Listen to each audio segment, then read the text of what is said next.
Let me start over. So here, if we want to make a saddle shape or really any other kind of geometry that has some complex curvature to it, I'm going to go to the front plane. I'm going to make a reference plane that is offset from that by 10 millimeters. I'm going to go to the right plane and make a reference plane that's offset by that by 10 millimeters. And then I'm going to make a set of curves that connect together. So I'm going to go onto the front plane. I'm going to sketch, and I'm just going to draw an arc. So let's use, yeah, use a 3-point arc. 3-point arc is fine. And I do want this arc to end on that plane. So there's one half of it. I'm going to put the same arc on the plane that I offset from the front plane. And actually, I'm going to do that by copying, Control-C, sketch 1, going to plane 1 and then Control-V, paste. And then I'm going to edit that sketch to make sure that it's has the same reference point. So right now, it's actually not adjacent onto that plane, but I'll make it coincident so that it is there. And then I'll make this other side coincident with the origin. And then if I want to, I can change the shape of that. But right now, I don't care. I'm trying to show you guys complex shapes. So I'm just going to ignore the geometry for now. So I'll accept that. Now I'm going to go to the side plane, sketch there. And I want to make sure that I'm going from point to point.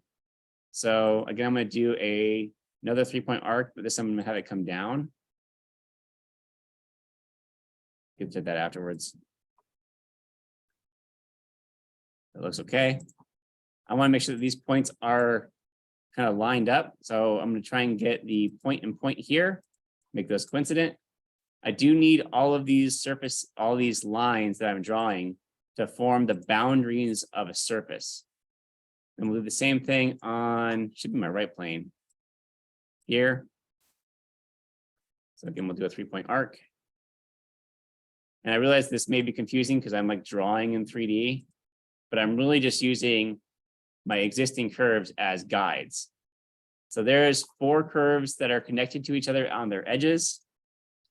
We can get these 3 together, come into features. And what I'm going to do is I'm going to insert a surface. So surface, I want to do surface loft. You see that? This is the sketches that are guiding the surface. So it's going from 1 to 2 along the paths of 3 and 4. And you see it does make that shadow shape. And then I can take the surface and I can make it thicker with the thicken command. I don't remember where thicken is, so I'm just going to search for it. Let's see where it is. It's probably under surface tools. Insert, boss, thicken. I was wrong. It's over here. And again, I'll just take that surface here. I can specify the direction that I want to thicken it in. So I'm actually going to thicken it in the top direction. And then I can say, how thick do you want it to be? That's obviously really too thick. 1 millimeter. And now I've got a 1 millimeter thick lofted part. So Marza, you might start with something like that. And then if I go to the top plane, I can specify like the whatever the other profile that I want. Features, extruded cut, flip side to cut, through all in both directions. And you make something like that. Fun days. It's like a wave spring. Questions on those tools? That was intense, but really nice.